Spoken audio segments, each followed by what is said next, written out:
Hey sis, where are you going?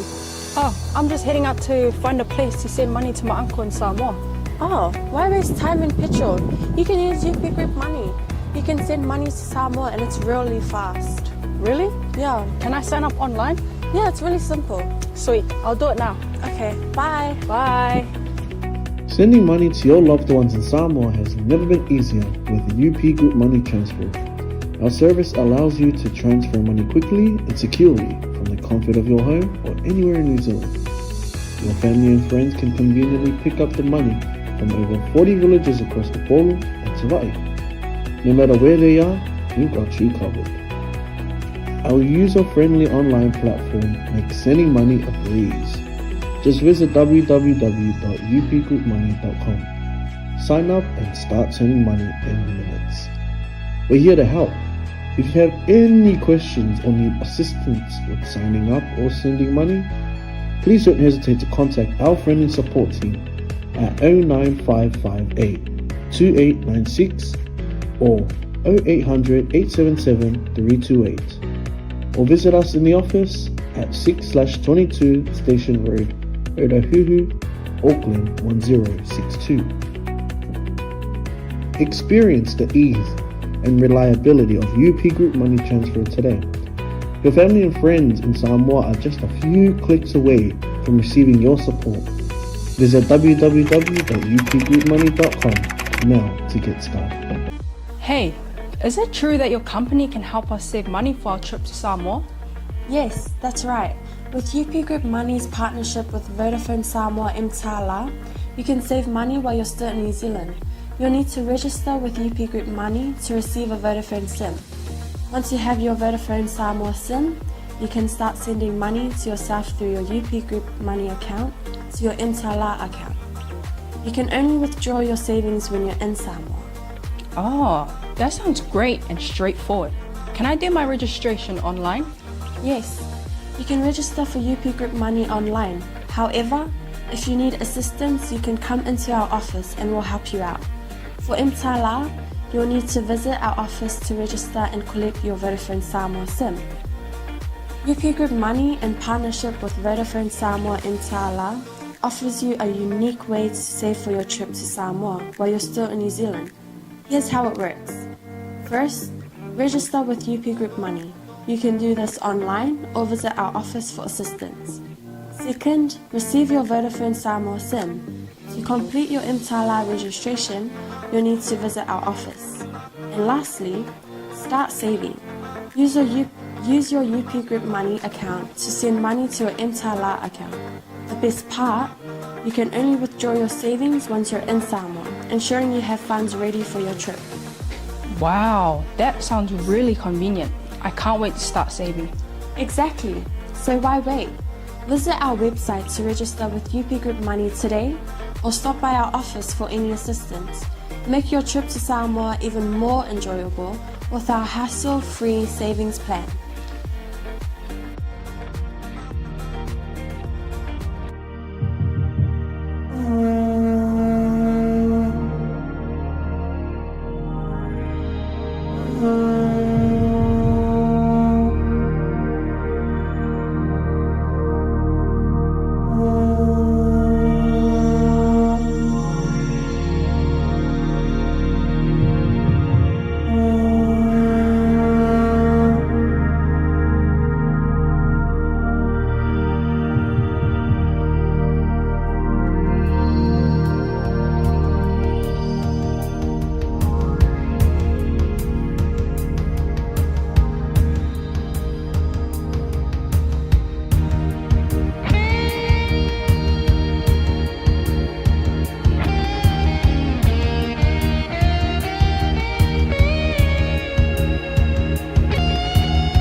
fatalofa atu lenei taimi o le afiafi sa moa na tunupele lau faafogafogaʻaga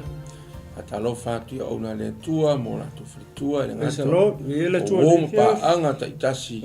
fai foʻi le maua le tatou puakalame lenei afiafi mo le faauina ma le lava i aso ma foi se faatalofa i nai tuaasinasina o loo faapena ona faia le faiva o le tatalo ia matuuina atu tamafalo samoa i le gata o le tatou sike ministry lenei afiafi ia minisi uma lava loo faapena ona galulue mo se ai o le malo le atua mo tagata samoa i social media lava ia bo so se ala ata foʻi faatalofa atu ai faatalofa foʻi au talavou faanauiti ia faatalofa atu foʻi e na malaga mai samoa ma atunuu mai fafo o loo faapena na maua lenei pukalame lenei afiafi ia matou te faatalofa atu fea lava o loo e faafofoga mai ai po lo e mai mo mai ai tonu no sa ia po tonu fo lo mot ia matou te ofo lo fatu sofa malo Yesu Kristo mene tatou li i mo tatou faola ia ia o fi sui fo ia tatou sike e ni fo po ia o le fo ta vita le ta io il peno le stofi io lo fa pena na tutto ngi fo ia o ia le li fo mai o chino a fe ai fo ia la na ona ia fe ni ia matou te ina te foi ia la talo Samoa ia la fa malolonga so tato uso ia mene o foi mala ona foi ia out da so ma fulu ma te fa talo fa to ai ni fiafi fe lava so se fata lo e fa penana ta po ai mai mo mai ai tu fa fo lo langi ia vea ia ni taimi tato te fa sta ia le tua o lava no le lei fa sta tato o langa tato Global Kingdom TV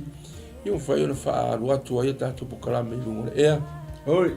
o una ngai fa tua o ia so taimi so se aso so se minute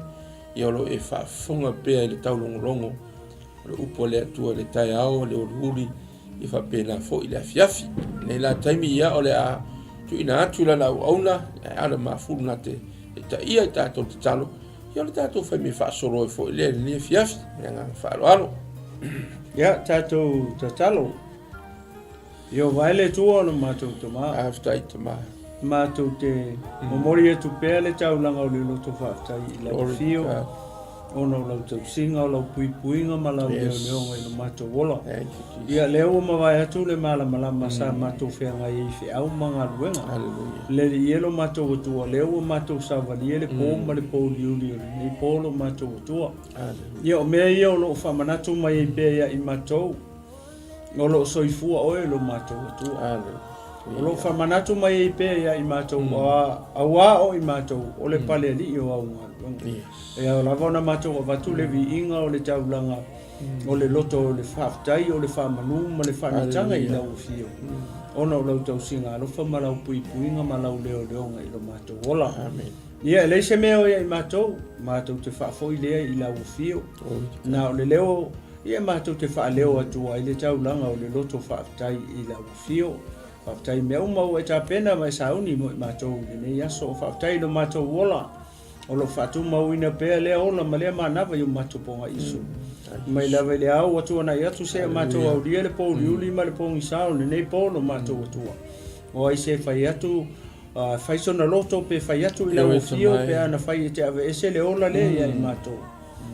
ne e fiafi no matou tua ia o le loto ma le taulanga o le faftai mo mori fa foi le i la ufio ona o lo fatu mo tama ia o masauni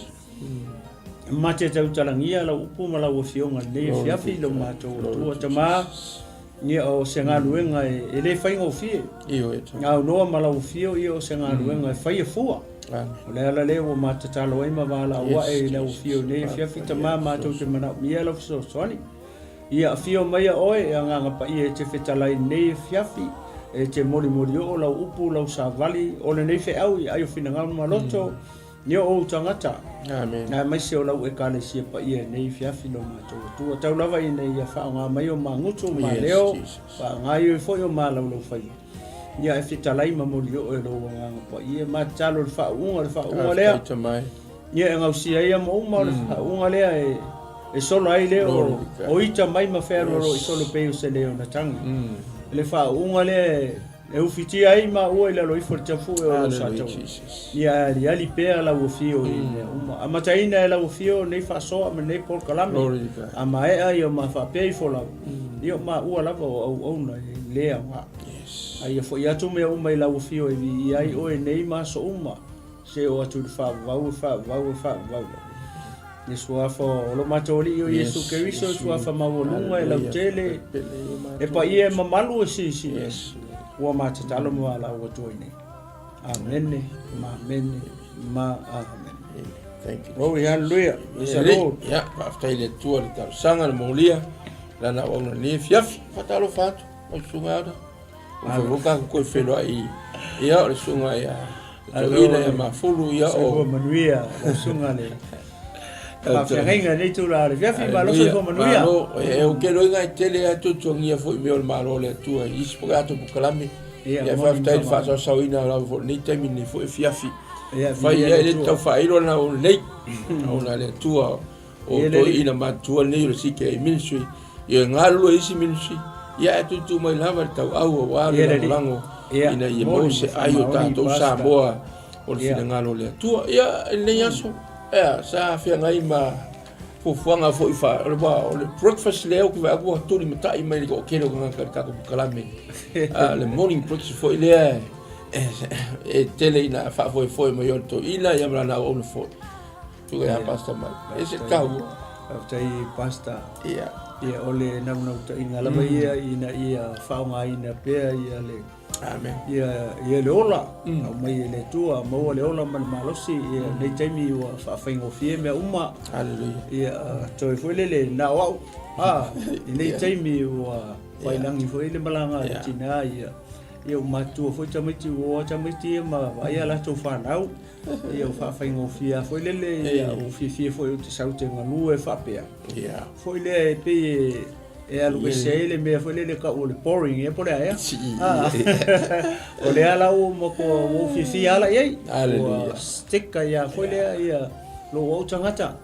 pe ala que uso que fainga lo vengan mele che faia ia ese male uso foi le mele mo o kupe ia le uso mai ia ia pe o mena o Faftai le tua. Ona o le malosi foi maleola o turturu mai pe le aso maleas. Ia sa we fa taunu foi ale valauina o valauile tua fai o valaule tu o le koinga nga le o te fai mo. Ia o fifi foi foi le pasta. Ia au ele o se tulanga foi le fa pe nge ke o ka ko fai nga ia. Mo se vi inga o se si le ai o le nau ta inga e ka ke hia mang malo inga se nga mo malo le tu e pauanga le me le lo ta ita ma fo yo ka mang malo inga se nga mo malo le tu ia ka vai ku o mo fainga nga foi le nga suia se o langa o se tanga ta foi le saka muri mau mo se me ata che fai foi le ka ke muri mau o tu tanga ta ke o vai ku o ave mo me o suia le o langa na tanga ta ia ka mo ka yo ka fia ala le o ko lo ia kasi lai o faiva langa o ka ko o faiva ia o po Yesu foi ia peteu ma le volia ko fa mo o ke fai o to mo fai i tangata o na ngaruenga lan ngi ia ngaruenga la o fai amen ele o samida ia le fai i tangata ia le ri hallelujah wow i kai mi ka fai nga ka ke fai vea ka ngaruenga mo kilo mai ia mai mo mai le breakfast for esa moa ka Global TV ia e fa so fie foi lo ngona lei ia ia le ngata foi le ia le uli ma na vonga nga tasina pro kala me le ia le tu ia o taulanga fiafi foi ni stemi ke va ai e lunga me voi le ka fta ia nei ala anta o se ala anta tu na foi la unanga mo le malo le tu stemi me voi le sa moa o di ngalo la te talo foi la unanga la na o le tua ya Mike Masal Preta ia male au fenga lenga foi sunga ya ada o fa penga na lang sua ni lava mis ma lo ale tau tau ata o ka ko ro tatou tuli lava le ai le manu malo ina sengang pe sa nola la ona o le nganga mo runga le nei polo kalami tatou tele faia ono se vi inga po se tangata isia ai mau lunga se vi inga o Yesu ono se nganga o tatou manu malo ina mo le li e foi la le fia samo i o malulu e neva taimia o le ofu lava lo fuma fana ia le kofe pale mailo ia ona se fe ale o ka o ima fa longo longo foi la ele ia se mo ia to longo moenga fa longo se fe tato ia sa mo tato pukalame ne fiafi fa o puina fa pe ole the greatest in the kingdom of God po ole sili le malo le tua ia o ke lo ngai le fo ai la fa fonga nei up mani foi tusi te foi fa soina e au ona le tua so se fata ia ma pena ona fa manatu au ona le tua so se aso so se taimi ia o to e mai le tato polo kalame wa le tasi le me ale pe e sa oela na au ona ona i me tato te faia le o se vi ingo stangata amen pe fa pe ia maua ai se taui ia le tua ai ono ia tato manu malo ina se nganga mo le malo ia alu al tangata ile fa o tanga ono singa tato mo le mau e winga le tala le leia le tua mo le malo so mo foi le fafta ile nefia fi i se upu foi pe se upu foi le fa manatu me tato le ale au langa ma le minsio le nga lue ai ka le sia so se fata ia focus ale o tato ia manu malo se nganga mo le malo le ni ia tato fi ela nei mau le fia filo mo le mata i fulvan foi mo se io le ono la fai tawina ia o ka ku koe fa so ia le ne fia fi ia le tua basta o sa no to karongo ia ima ai fa tai la lo ma futa mai ia ele umi foi na se duas fulu minute tos fulu ia nga mai a foi le al foi mo ai o le ono la ma fai tawina tu mo tato ia o le tu aso o le ai le so ia Yesu o fapeane oi e sili le malo langi na watu ai leo Yesu ile tamaititi o fatu ia te ia o la toluma o fapeatu e moni o te faiatu ia te oto ale li ua oto ma avea ia pei o tamaititi tau te le sau lapa ile malo langi o le nei o se fa maulalo o ia te ia e pei o le tamaititi nei e sili lea i le malo langa ai se talia se tamaititi fa pe nei ono ungoa o ia talia au ai se na te fa tau suai se tasi o la tau nei e fa tau vaa o e fa tua ia te au e le lei le tangata pe ana no no se ma olo tele i lono ua ma fa ngoto ina o ia i le moana loto ia le ri ai sa lo ia le tu sen tau tia vo o saunoanga ka ko faul ia ma na ia mai ai sen saunoanga o mo so pi falo mo pi kinga ia pi mafa vo te mo makui ko ka lu ngo se ba kere le wa va mo ko sami o e ma tau tia ai ono ole atua o le ka mo fa Yesu e mo mori mai la langi ele tu le na lutu tangata mai Yesu o le ala fo ilea ba la i ona filifili Yesu ia le nei fo ia tu fa pene i ona so o matara noa ina ia mai ate tatou o fea tonu ale mea o lo nofo ai lo tatou loto o fea le mea le fa sili ina tatou e ala i ona tatou o ona i le atua o lo fa sili na ia mau so tatou tūlanga sili i le malo le atua po lo tatou fa sili ina ia i loa le larolangi le atua na ia au mai i tatou pena mai fo Yesu le larolangi nei o na sili na vo le kako ke va ai i le larolangi wa o le tusi na tusi a o lea e mata yo ai e winga ia Yesu mo na so e o fa pe o se tusi fo le na ai la e se le si vai ngal fa lo na so la le nga o mai le telefone nga a maleko mai na wo ese mai o i Kapernaumi ina wo Kapernaumi fo nga le nga i le fale le nga ngofo ai mai la mo mau ma tayo ia nga fisili ai la wali ile nga e winga ya Yesu ole kasi foi le visili fatu manatu mo tatou awae e peia le mea le foi o nga peia ngungumi le kele o mafukanga isi kai me ole o loto fiasili ole anganga fiasili peia ala nga faise mea inga ia manatu le foi mea ia bo yella ngol foi le a faise mea makaukia ua sili ka kou le maro le tua ia po ole me foi le ole tūlanga i le maro le tua wala kali kounga fokanga kai ukaia o la kou male maro le tua langa ia e langa o la kou e tau aloa ko o la kou fu e mau mea kele ala tu oa ma la tu tupe o la kou fu whanga ua apira amo ele so la kou makifa o le standing nga whaal tangata lepi e o lava yuka ia makau ave i ngā whapenga fu ila longa o soa a lange la o le train o so e Yesu inga ia la kou focus ia focus uma ma senta o la tu manatu ia Yesu a ia va ai whaal maro le tu le foi la o ina Yesu lona o so le mele ve mai ia fisili po ai fisili po ai sili war kala nga ia ortala mata yo mai falongo makai fisili o le po isi ana porque si le fisili so ai is kanaka ia ase kaliala Yesu ne fiafi sungali ana por ase awa e kawa kadi fisili le morim fama ia basta vai foi ile bele fisili ile uli o mantua foi le malo le tua e mala uma ia Israel masanga ta sai ta le malo le fatali tali ia Israel se o mai le asone e te lo foi le te lo tanga ta foi le ngai lungo sa ta ro mai Yesu le nga fai Yesu ai fio mai lo malo mantua mai e lo umala e tangata le malo o le tua por malo lang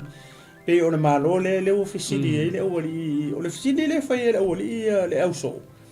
o le pe foninga mai foi le su le o e man ko kele le o ai man ko i fa ala o kele le fisili le ofisili le o Yesu ku sa fa le la ofisili Yesu o ai o ma ko e sili ma lo malo pe foi le pe ma ko i fala kele fisili pe breakdown the fisili ina ia malama o le winga tonu na o le fisili pe o le fisilo nisi upu fo le pe ko refresh le fai upu le Yesu o ia ma ko ma le yo ange le o pa ko mai o yuta o ia ma ko e sili le malola pa o le taimi o le winga ko wanga fisili le ne o fesili i ar kalinga la Yesu o fesili ele kele se peko pe o le tuna i la o vai amen o le tuna i la o vai foi le anga o le o ngale le anga ma tala no ai le ma sa upo lus fulu le la na sa wai le fa fingi foi le ava se petaio ma sa mai langa fanga wi Yesu le manga ngo fo le si le ngo ku kam ka ngo fo le si le alanga fa i lo la Yesu foi le mele la i upu fa pe ai se o to e fia sili o me ko ale la ko fa ko le te mo le ke la kalaka lo ke next door ai fai mai o se fia sili ia te oto ia fai o ia ma oto au ma reko kusa o kali foi la le kali ele o li sili luma ia a fia sili se si oko ia fai o ia mai ma oto au le ngor me nga le ko i o le winga sa nga le fisili le pe a ko refresh le fisili le o li i le mata o suru wanu le ka ngo ai pasa sa o le ia o le me le vai i le ministry e sumo ngo so le nga ku po le me mana tuala le wa fa tula le ekalesia ke riso le o ma fa kula ekalesia o nga fio le o Yesu i le langi o umalanga ministry le nga ku mai a peteru ia le ulo ekalesia fa solo mai se o i le ngai fiafi o le ala ia le ekalesia ke riso i fea i le lano langi ele i o le taimi ave se le ekalesia ke riso O le ka ke whaakarikari uma i le aso. E si ki here ka le sia. So le ala ka penga masaungi Inga ia ka ko o i le ka le sia le. O le ai e fufuru le ka le sia ma whamama le ka le sia i le vaima le upo penga whamai le feso i lima. Amen. Ia, o le ala ua fesidi foi lele i pe le o mai fesidi i ai vai foi le kalinga i Yesu e se foi le e se foi le awala lenga fa o nga i Yesu lenga fa o nga i Yesu le mai tama fa ku i lumo le o li ia o le winga o nisi fa makalanga ya ka o le me le o tama o kama ki langa le me mamalo roko sa o le roko amen Momor kama kiki. Ora chama tisi foi ele lopi. Ele pepelo. E kau kana sa o a fa ko a fede. Le la mo. La fi la mo. La fi. Yo la fi. Ne fa penga. Mor kama kiki e sa o le loto. E mama. E mama lo loko e sa o. O le menga lenga mai sule chama. Amen. O si da fia le lei ai. Amen. Yesu le loto o tamatiti le ala o au mai e wa le o si da fia Yesu wa langa finga ma fu mai o le loko o le loko le loko le si so pe folding mai fo le lai fa pe a ku le si pe ya o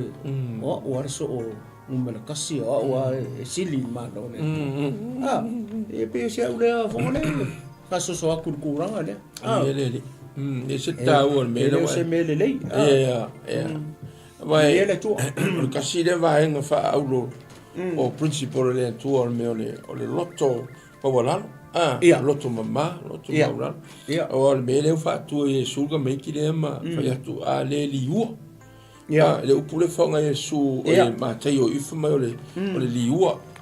le convert ia le ale liua o tau e peiole tamtiti ngi kamani e le sa watua o kou mai le siaisi so o tau e sili le maro le so whaungai e Yesu le kamkiki o ngai pio le ta ua lana una kamaiki o me sili nga mama le loto ko e piu alo na loto ia a se loko maulalo fo e ke le mea ki whai aku iei whai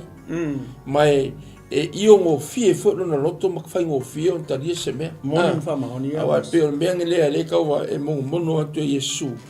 ina ye fa fai ngo fie na talia i la to le upule na sa mo Yesu le upulo on tama vi ele tu awa e se fa kai o nga la ngo la va nga ngi u ma sangin mo le ola fo ile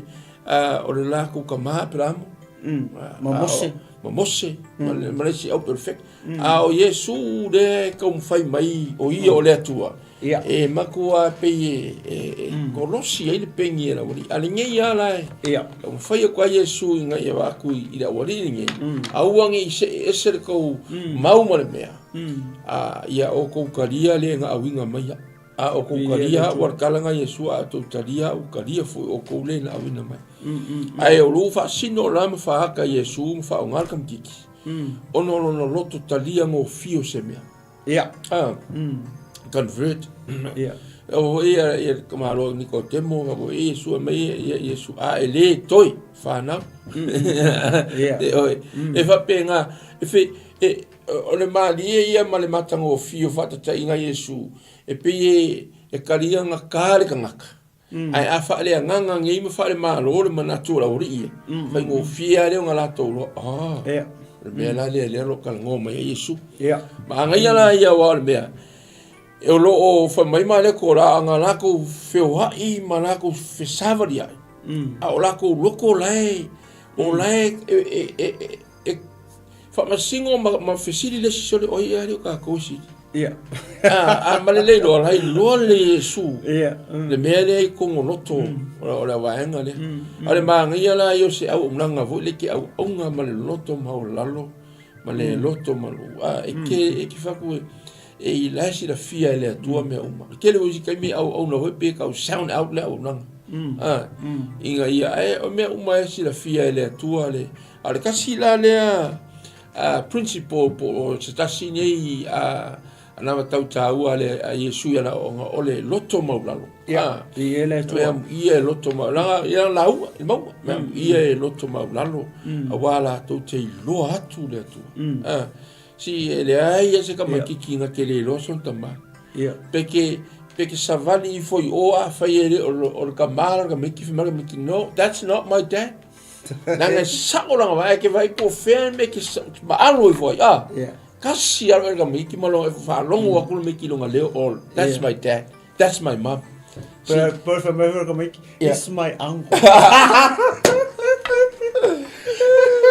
My auntie la sa o Yesu ba. Yeah, morning fa kai o ringi ka maki ki failanda fa tai tainga. Si ma fa singo ma. Ka le manga yo o nga ba ele ka se me fa singo ele tu. Yeah, ele tu. Ele me ka ku kala ngo fa singo ele tu le ma lo le tu. Ava mai le Yesu la boli vai. Aleli uo ko ma fau e pe o le ma fau ta makiki lo nga le va ele futala de sura ulia a ko fa nga un ko la ki le pe o ka makiki le mai o le ma fau convert le ma fau ye sui ma fau o ka si le me ka ko fa nga ka ke nga o le mea le se le fa nga ka nga le ki ofa mai ka na spa ye silio na leo I lo le leo ingo mea o ngilo lang. Pe avo e kala ima sa inka ko fa ye lunga ka ko po kalame. O le ta ua yo lunga I. Langolo ye lu ta to wola. Pe lunga fa ya ko. Ma walo e ki pasi ka lunga o ke le leo le so pulo. Fa ilo sala. E sia lango ile wola. Amen. E me fainga ko e fa ke ilo faku pe ya la vez fa la ve ya o le se lima le tu lo sa mo ya fa nga e ola lima kas. Ai a kai al kama le ma fa inga le nga ya mo le tato. Mai le ai tanga ta soifua tu lo sa mo la langi. Ma se kala anga e fa long a fa ya nga vili mai la ya ka mai pa so sukala. Le se kanga ka soifua ola ni vai kami e le se nga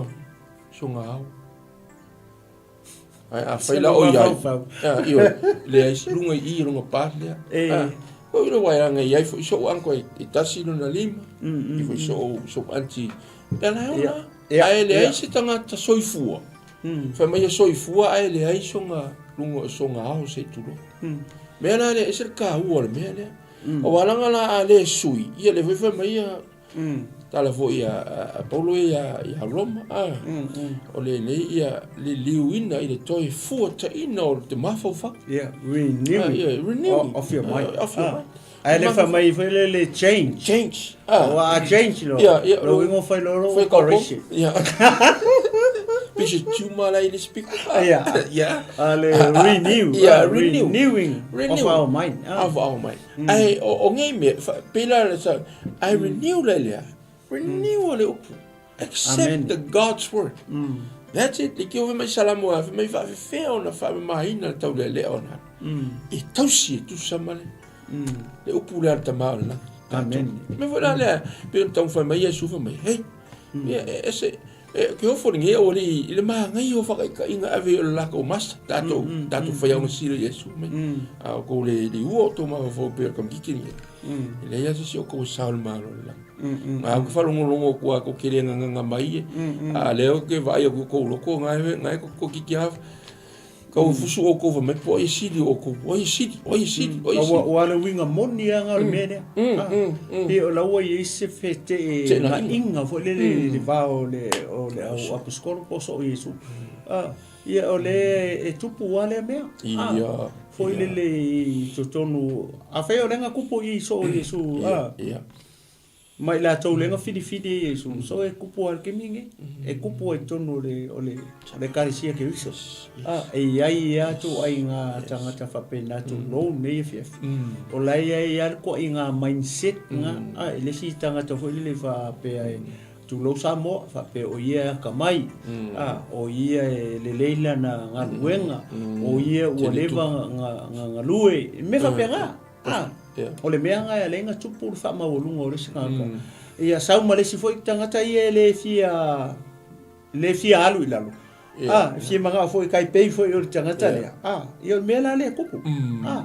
e kupu mai lo fe tēnei. Ia, kupu mai lo fe te ngai kupu. E kongo le kalesia ke. Awa ka kino mele, o mele le kupu. O le wala fisi de Yesu. O le me fa penga.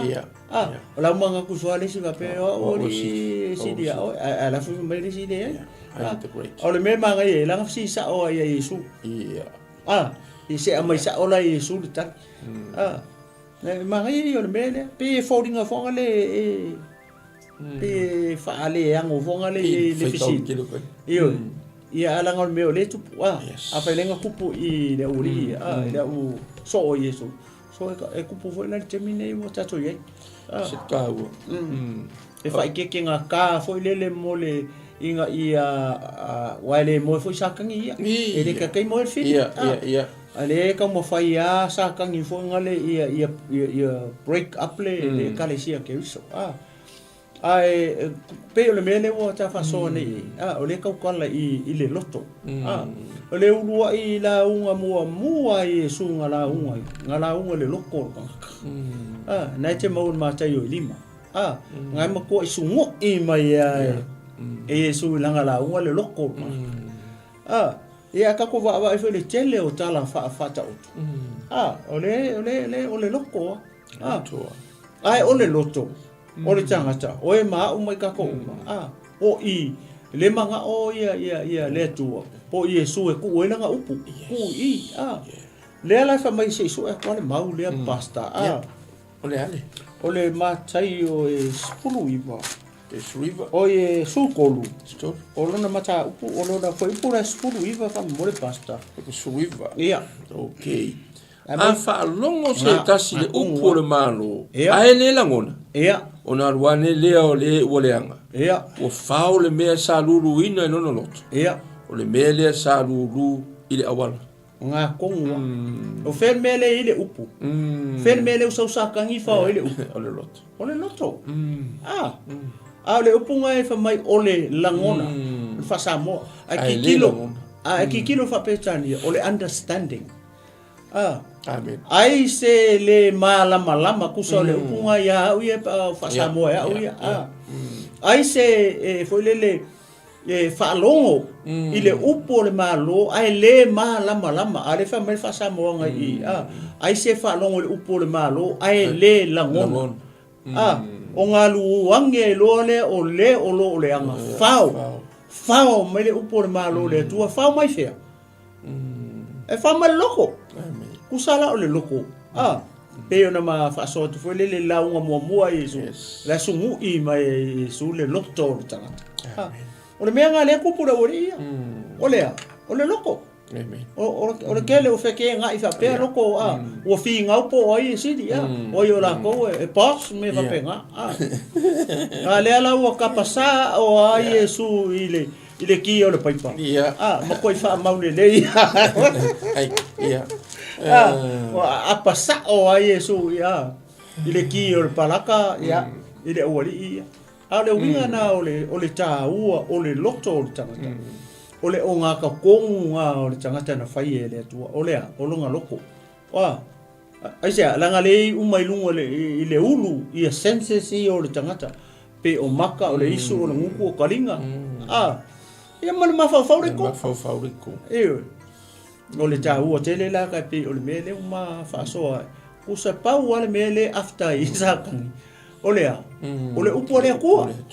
e whao mai e sau e whao le upo le tua le ui o tātou loto so se o nga foi mo kako ni fia mo tātou uma le au mai mo foi ma le auso nei fia ia kako awea le mele Leanga le uka ku whaalongo so o le upo le tua. So, e ka kaula o ngā ku le lei ale upu lei o tātou mawhauwhau I kaimi uma. Inga ia, whai keke langi ke usau sakangi ia. Wa pawale me le awhaisa ia sakangi o le upu. Sau e whao le upu, whao mai fia, whao mai loto o tangata. Pe o sia ula lea koe whaasoa koe so le kasi fwai upo ia wa koe la aori. O le ka ua yo le mele wa sa ngoi wala nga ale malama to longo kasi le ponga Onga whainga i onga le malama. Onga le sui o kako mafofa. Ia o malama. Ia malama wa ama malama ngise mea. So se mea. Fai me fia. Fai me fia fo tangaka. Fe malama mai. Iso se mea misi fo nga luenga le. Vi ia le tu. Awa le mea nga luenga le tua. Ele fa pe e nga se ko kasi. Ia. E fa mai ale kara la apostolo o kako ko ke fa nga luenga fa tasi. Keris. No inga o kako uma la fa nga luenga. Ole fa nga ko la ka un fe malama mai. Ia. Ia le tu. Ma mau le loto tasi o le fa mai e su la boli uma ia. Anga pe ko loko pe ko meki de. Ko kiki de. Lo inga ia fa loto maulalo uma e ko kele a kasingi. Ia. Ia po le ale mea fa inkai, fa ingo fieso se. Ma e ole poile wa mai wa. Asile me fa inkai ke nga luenga le ri. O le loko fe ese. Vi ele tu. Ka wanga loto tasi. Ia kasi ma fa ulang le train uma ka ko nga luenga le ri. Ia. Iki o foi appointed mo me o me alofa tangata le atu e kalesia i me alofa le nganga pa ia i konga inga ia tivelo pa ile ngaluenga le ri inga ia hola seanga e pe kala le ale ka ke ia avele nganga i le ri le point le ai ole me foi le fili e pe mo ka ko mangu ia po ia alu lang e ole wa foi le famille su e mo wa kawi ma o mo fon tawi yesu le mena le nganu lo ia vai o le makanga fa ia ngalo le trainer ko yesu ofisi pe ia se ka ko e ma lo la le ka trainer ko yesu o le ia yesu o le ia le langi aku ia va makanga nga fa pa fika kama ia o le ka usili me le ke lo le lima i wingo kamalo pe ke le o fa lango yang fa me ke so la mere fa no so le di e lo bona va pe yo go se ale so le ia la kamara si di ka ko kengi le o le pe o venga le o fa lango fa ko yesu yesu le ese foi la hueva la pira ese yoan o que pole na por casinga me pe ala foi no ficou ko ima ma fai si le poi la o ele me foi le poi pole o pele la si dia ku le si des ya wa kala le male ko le sa ni me la o ni ima ko mai fo mal kala yesu ai se fie mo ai se manga fie si au ese vai la le mali o kat e vai ku po si dia mai oi ka ulanga lu ku ai no mulu me ko lain me ke alu ke au ma ngai foi si viu ka ko uma o no linga le kala yesu so se au na o ka ko uma le ye mo uma ai fa me yesu la ngai ka kawanga ya ka ko pe un ka nga ka foi le lai ko le lai o ka ko le fe ya me le le ngalu ai ole langono yesu ele fa pe mala yesu bole o nga ka ko fa ngol ngal benga le alu ngol tala yesu ia fa mua le na au sen mainga ia male upu o ai na eta di tonu le upu le o sa mo yesu o ka de ia fo ina ta mala pa pe fa ku pe ma fa klam kanga o kambangi fe mala ko ia le tu apera mo sa ku me aku ni ka ma le langi le ka yo la ko ma fa ma lo na tu le lo ne o ia la tu le o fe mai male tu o yesu me vola ma ia yo le bele wa e de ngakala ingo fa mai yesu a fai ele li uo ko pe o kama kiking ele si o toa sao ile ma lo le lang lua o le nei o se fa maulalo por kasilanga o ma e pe fo o kama kiking e sili le ile ma lo le atu humble si o le olanga fa humility o se olanga e ma fai onga o fa ma fa pe aku makako yo o se olanga ka ko ki fa tai mai a yesu tatu fa tai mai au na le atu awa mua ya tato e tan fa ka ko fa pe ka ki fa ka i menga ka ko ma ko se ile olanga la sa hola mai la ko se olanga ma wa lalo ai au na pe ko fa sa mo o ngai ka ko ma ko ka ko kupu mai ya sola e lo ka ngaka ni porque le ngi la ko ma la le fa pa ya le pe ka ko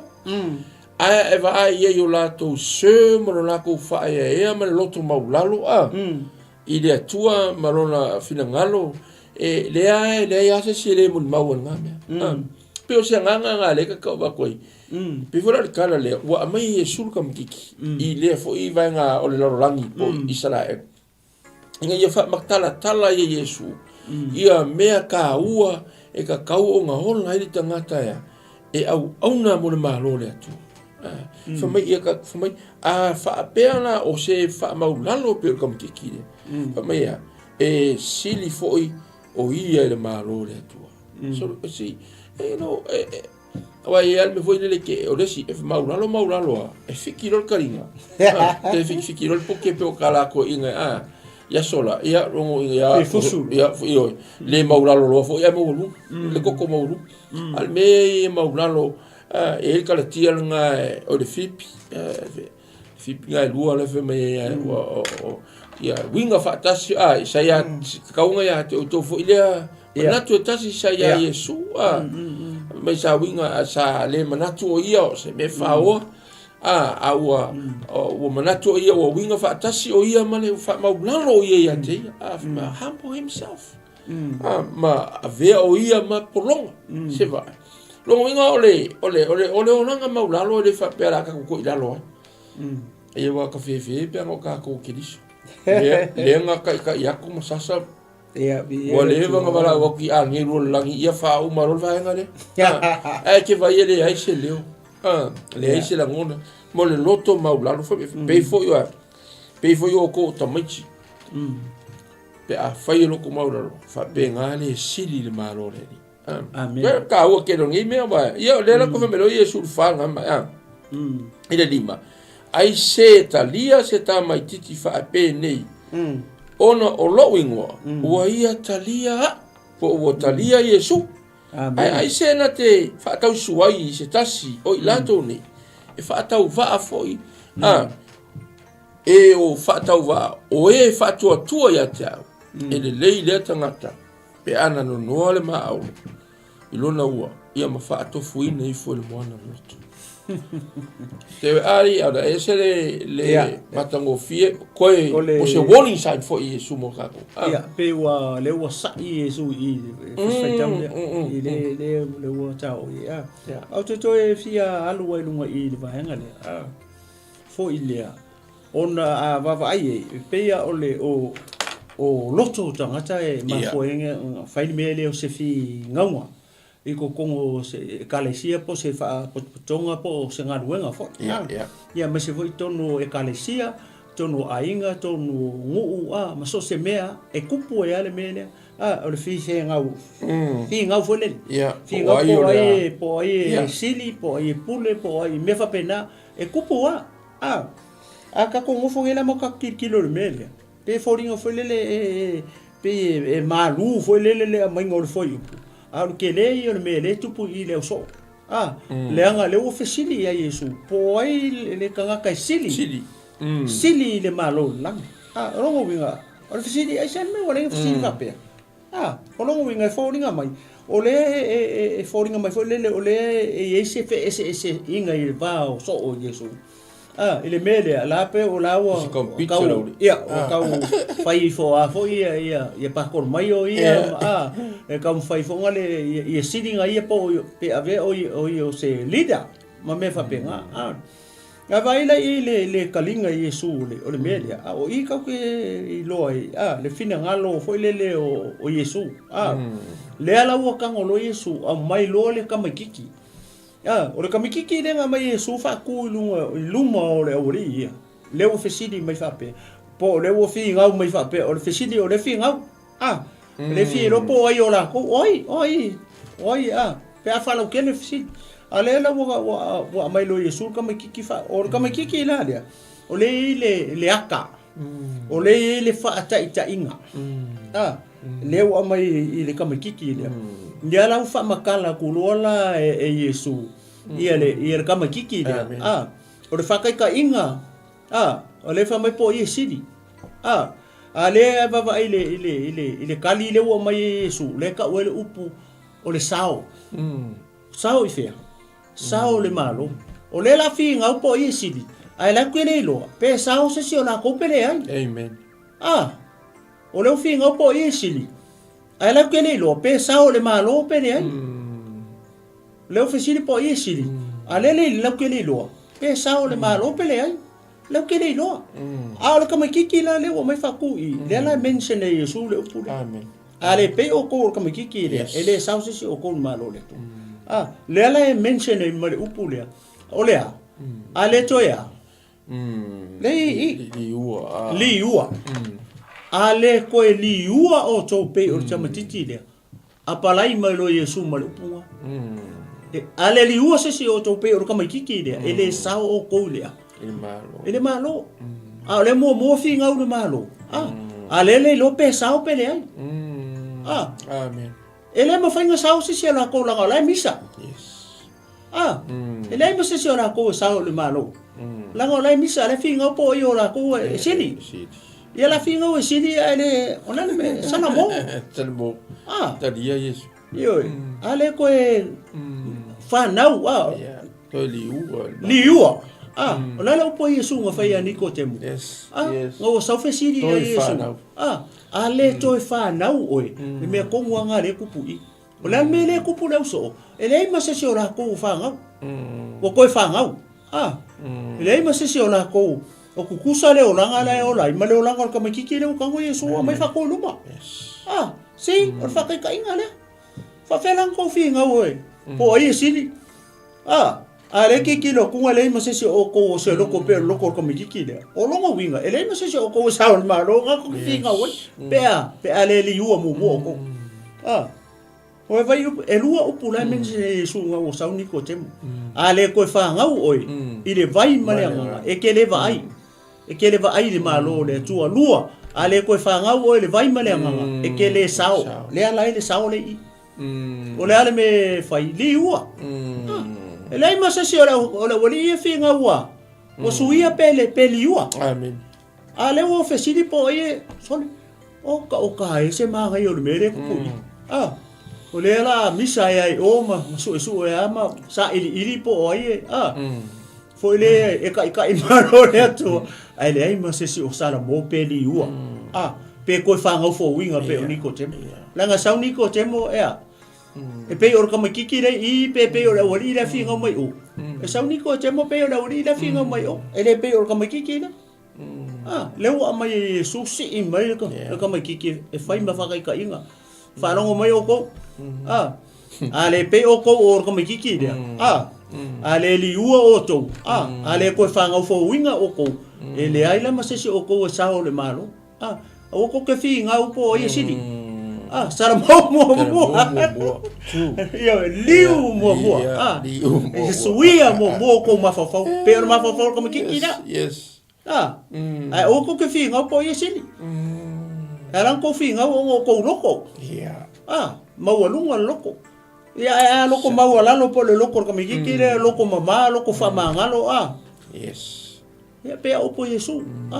Yo ko mai fa kai mai Yeah. I am humble and lowly in heart. Come and imitate me. O mai whakaikai aku ia o le loko maua. Male anga malu. Ia pese au lea ke kino whanga I pasta I le mere. Maria le mere kupu. Yes. O ngo kere whinga o inga. E lau whinga ui o. Whinga. Ale lopo Yesu se la ko sao. Ia le atua. Ali ada. Ka fulnga renga se fe a kufa ko fai a huka o bisa. Be wa ku fai ngulo. Ia sui le mafau wa ka sile me. Tau na sui le mafau ngai fai ngo fie ona. Fe so soni mai le nganga le. E so soni mo ya ko. Il fau ngo ma so soni mai nga luenga le tu lo ka ko nga luenga. Ora kama ngai yo le mele o le mai Yesu o ni kam ki fai me fa kai o le la misa po Yesu alele lo pesa o sa o le ya sa ni lo manga ko la bodi ya o se me fa pe ora fa Yesu fa kai amen ai le foi po live fai aku Yesu o loko ka me so ngo so mai kam ki le o mo kwa le nga ka ko I le so ni fai nga Yesu ma nga ya finga nga kama pero ko mun mai por ka singa me ki ko la lo fo kala Yesu fa amen mai ai se tadia se ta mai tiki fa pene ona o lo ingo ona o Yesu ia lenga ma maku ela makanga o lo ka ko ngalu roi ona o le malo le atua ma le fina ngalo le atua nga sauma Yesu mai la ona o Yesu ia ka ko faia me ona o le atua ona Yesu ala e moni ai ala ana oni me ia faia la ulia o le ka train al malo le ale ka faia kwa pe ia e involve o la koa la toa o la koa ia se fa ila o fa no fa se sil mai Yesu ele ia se ko e sili pale pur kam kikile ele uo le manatu ia matoia maua le me ka o le loto maua fa mai o se fa mau lalo ia te ia pe o le tama titi nei e sili le malo le mai a se talia se tama titi fa pe nei ona o lo ingo o ia talia amen ma le me muri la le fa mai ai se na te fa tau su ai se tasi o ila to nei fa tau va o e fa tua ia Yesu e va ai la ke le yo le mele fa mai le le ka maka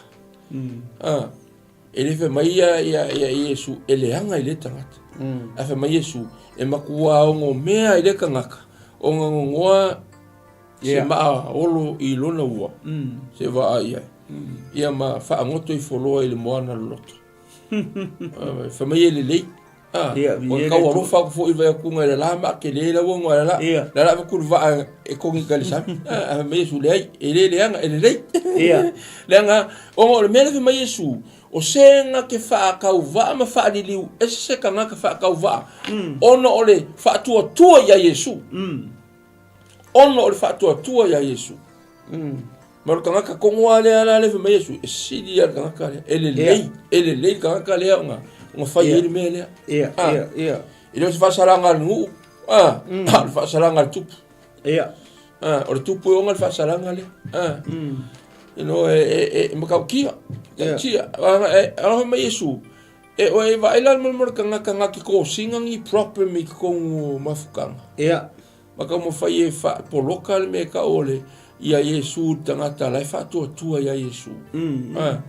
ka foi le pi manga o e le fi manga kala ngo kelengi kanga kam fai lo Yesu kanga ka mapungi le Yesu di kangaka le manga ka di kongu ka dia Yesu amen fa mai Yesu kangaka ke fai me fa pe e makua ia ule fia ia la onga Yesu ele se mata la marito nei ma ada fa mai Yesu o se na ke fa tau su wai se tasi o ilato nei fa tau va pe ko mai kiki de le peor kanga ka foi le vole ka o le va ai kanga ka foi e pira ka mai sidia ma sidia mai o e fa tua ia Yesu ia te ele leila ele kanga o nga fai le sanga ma o le so me foi la le ia ka ko sisi le la o fa tua ma fa suwa pe o nga ia foi ka ko na tau foi o le ka ko ministry nei ia veita o matangata e fa sulu atu le mala amen e fa I lo atu le lofa le atua ia a maia ia se nganga i tonu fa o tanga ia ola se nganga ia oi ia ola ia ta ua se nganga o le atua e fa ola inga ile nganga o ka ua e ka ke moli mawinga pea le upu il fa tua o ve ka sale me i ki ofa fa mai Yesu o le anga sala kele o le anga sala mo kanga ka le fa tua ya te amen e sidi ya ku le anga kele me le anga sala ai misela le kanga e me o di tangata nga ke fa le lu e se inga le mafa fo kanga ka la e fa tua ya Yesu ve fa kanga le fa mai o se tasi la to ni fa tau va o e fa tua ya te ya fa mai ele le tangata pe ana no noa se maolo tele lo na ua ma fa ngoto i fo ia il moana e lo e ba ko kilo le melo le maolo so le mele e ka ai kongu mo meu olives fo i kongu ka ngo ke le e la le maanga pe se me se pisa sei po se ka vale se mo se pa ka vale ke le fo fi va pena ia o nga kuiele ia malau minga o le mea la le maolo la le fa nga mo me o le donkey nga ko so fa ka milo le mea nga mafa o le ma le a alu lungo olives le ma maharu lunga ware ka ai olivis kong ia prang ia e para i lai uma ma sau sua ngai fa fa o le maolora le e koso le asing nanga mama fa le maolora ka va le mele ia e vai la ke le maale me yesu pa penga mala le maale me yesu si di pa ngo le wor ka ke fa yen me fa be o tau sua io tau sua fa le liu ese ka ngaka ma dia to tua ya yesu ia moni o le nganga le la waria pe ya ka ngo sidika ko o le ka ko umale le mawal mala mama ka fa ko ka mun ya yesu o miracle pe o la ko la mun ka ko mua ia me yesu le me ngang sa wai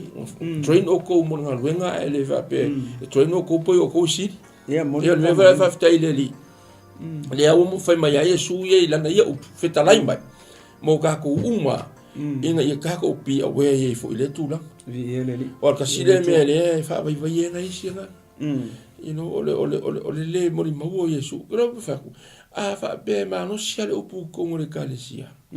o le ama ko i mausali me o alangi me kupu mai ia so le au le tu la ho e pe vonga ye ka ku fa ma singe fi ia le li le o fa la al mesi fa ma yesu a le li u per kam kiki ia a le lo ko mo la lo per kam kiki ele sal mal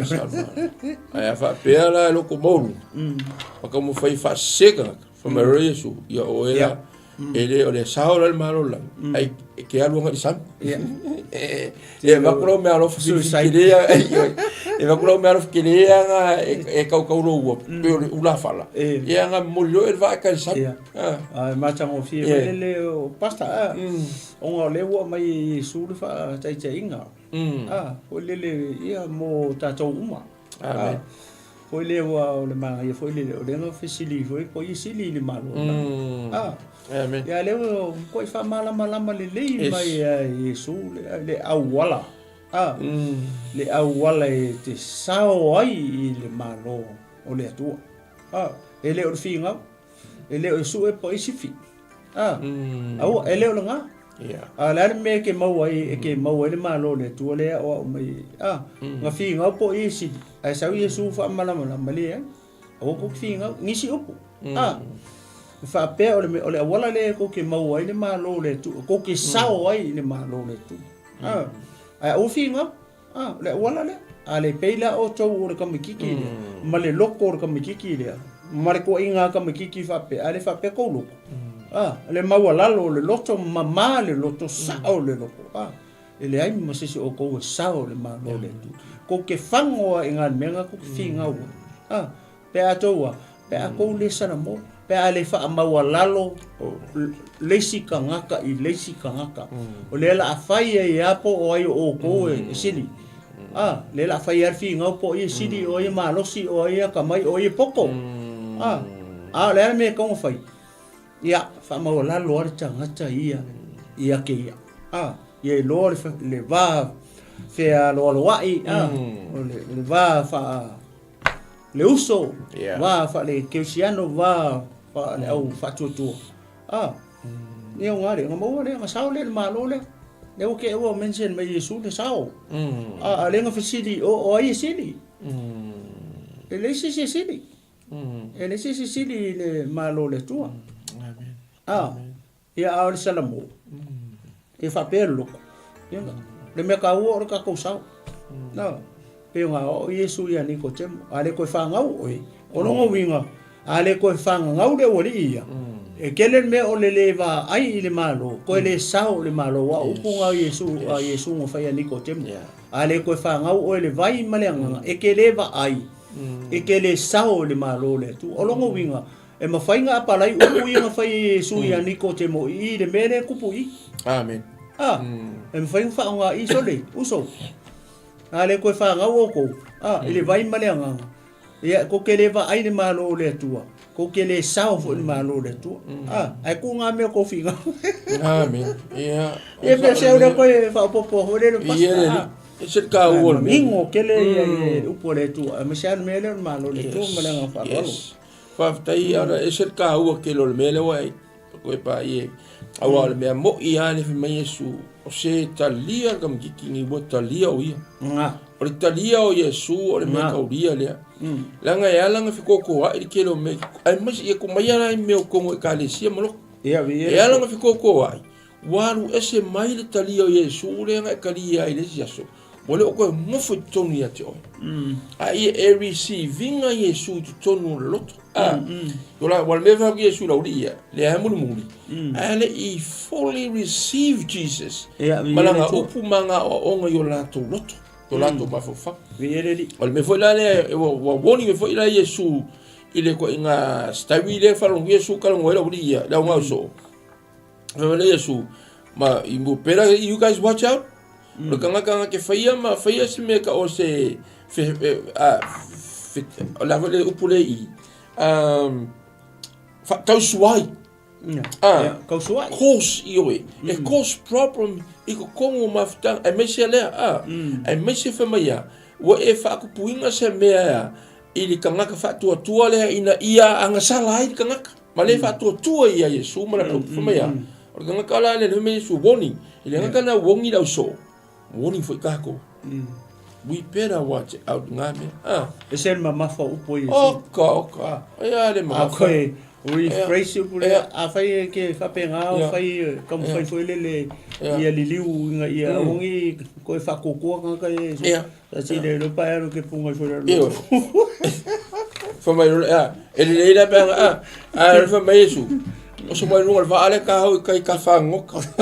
Ia va krola ia ko I so vai kala I fango toi foi le moanga ro. Ia lo. Me foi na le ia awongi o ka ko manatu mama. I le vana awale atua.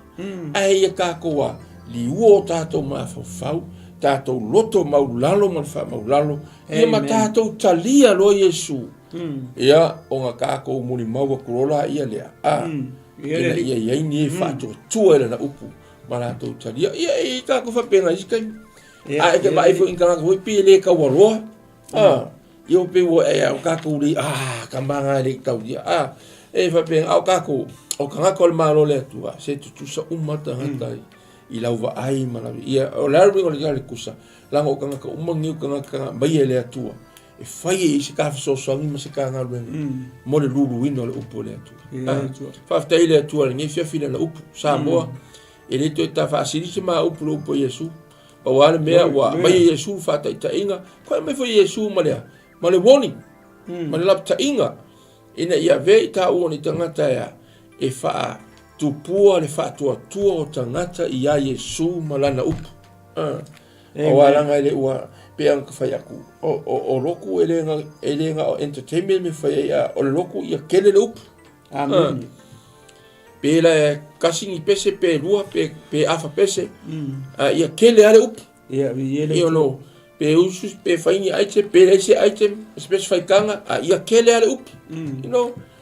pe nga sukala e au pe lus fulu ia kele ale up ia me hore kele o meu activity fai ia tala foi le pasta ile kala le porque le o se famanatu mo kako uma ole kala ele o ku le loku le ku pone mere o fea o kokongu o kokongu le le loto I fale ole means Yesu Kalesia oi o tangata o so o filifilia avele mele o ku poi kon o le se ata mo tata o le tine o keris e fai keke me fa pe le anga ku pua me fa pe fe I kokongu wa o le ekalesia Yesu I kokongu wa o le ekalesia male au loku male loku ai ke ngalu e o e foi lete mai mo mai ele fa pe o mafai ko kusia ku le lima o le au nga le tala le a fai lenga kupu I le ministry ya Yesu I malanga au fai ngalu e au so o ia nga fitia e kupu foi ai kongo le kalesia ke so ile au nga tupulanga ngi o ka ko ye no se fe au la le mo ka ko uma ina ia fa mala mai ina I tato ina ia awangi o ka ko fai ale me o finga kongo le po isi po isi li o ai mawalunga o ai mamalu o ai pa ia o ai vai de awa ka ko fai alo me nga fapenga o longo winga e le ai masiso ka ko sao i le malo foi upo le fa mai pe a ka ko le o mai le lo mo ka ko loko ka ko mai le lo ya pe ka ko kamaki mama le loto mama le ma fau mama me uma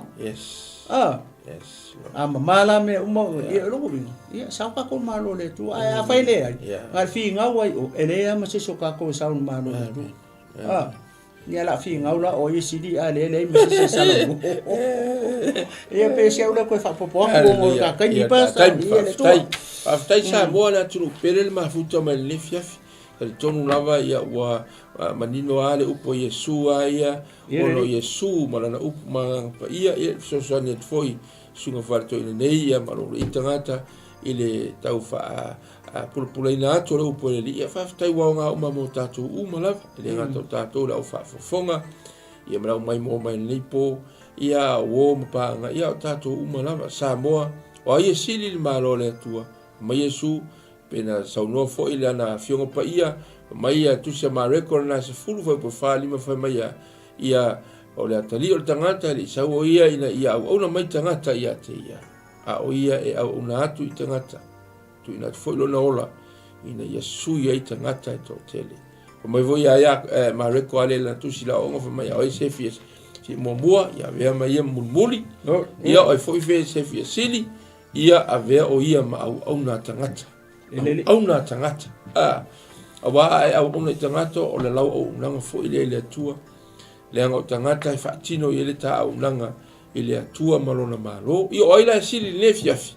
mai ia Yesu na o lea e loto maulalo ma le liu matalia lona mafau msalamo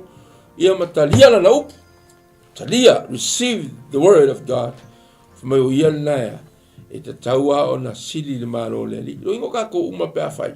ai o le au nanga ia le man mai Yesu ia e kakau le tatu au na le atua langa o kako uma o le whanau o le atua kakau le tatu au na le atua malona malo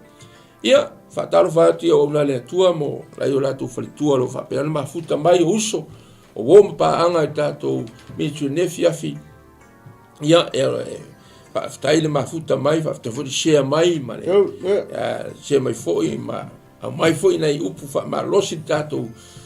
pe no nefiafi ia le li talo ne yanga le tua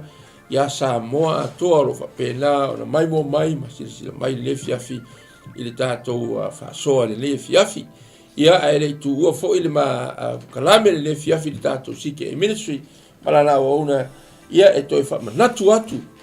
Samoa na tunu pele o te loa leva ona e moe miti e te fia alu le nupa ia e te fia alu Yerusalema ia Samoa na tunu pele o loa vanoa le leili nei loa vanoa le nei pea ona mātou tālongo longo atu masifau i le lopo lau malanga lea i tau sang fau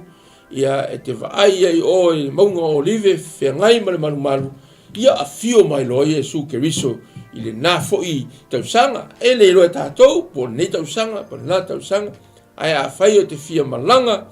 ia mai lo wainga so tai mai lungo le tātou Global Kingdom TV o lo iai information umo le malanga po le nā tau sanga ia tātou te tāpena iai o ina lopo le tatu toi malanga lea ia ona fio mai lo Yesu mo tatou a whatever ai le nupa ia pea na whai atu Samoa ele le ia le tero sau tala vo ele le wa e ho o malaiva ele le penghuru e po e lingo malaiva ele nga televiva ia kai foi me nga o makwa se kia kako ai fa taile atu ne no le lei e te maua ai fe malanga inga fa pe nei ia e na tunu o me se lava no le atua por no for e vai que vai ngai kaua ma me kupungi i TV ia pe ia ka ma sa salo apo me o sale mo ian me ai o ngai ia ngai sa lu ki fa ke moi po ke ala ke moi miti ia le no le tua le luna to fia le tua fai mona e fai loa mai no ma malu le lo langi atoa ia le fiafi fa taiatu ro mafuta mai ia i le tato mafutanga foi fa le sike e ministry pe awale e le fiafi ia fafta yatu o fosi tem fa peni lava yaso ia ile maftanga le tua ia tem fo ba tem waso to le weekend ia le tua i fofanga malava o fenga ia ia ona le tua mai kale sia fia whai na mafuta mai paanga mana i tātou mātua tu asinsina i anga lele atua maupea o tau ola tuloi i maua i pea i ngā luenga o lo whapena na whai o te talo mtu i nau tam whanau sa. Boa e lefi afi, i ala usau nia sa te talo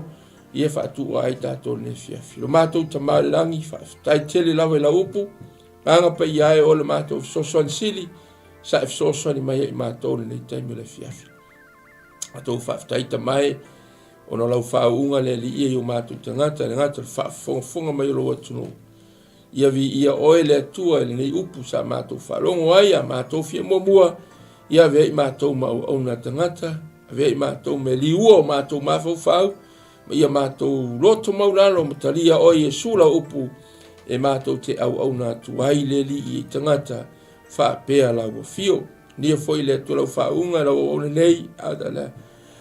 la tinu le li ie li, so son pea le li ie i lungo pe au lea. E misi foi le fiafi. Ia i aile atua lo wanga. Lei lau whamalolonga, i so mātu uso i a wheni nei pō. Ma au na umalawa, au na lufa pera mātu ngā lufa tasi. I le Global Kingdom TV o lufa pena na watu aile atua au nang whapene i aso uma. Ia vi ia o le tamai wha. Vau o le mātu ti talu lea tamai. Fo ili vi inga i ante o e tu maulu mātu whatau wa. Ono i e su le lei ale le mātu ti talu. Ha mene, ma mene, ma mene. Tai lava, wia, fuanga toi Samoa. And hallelujah.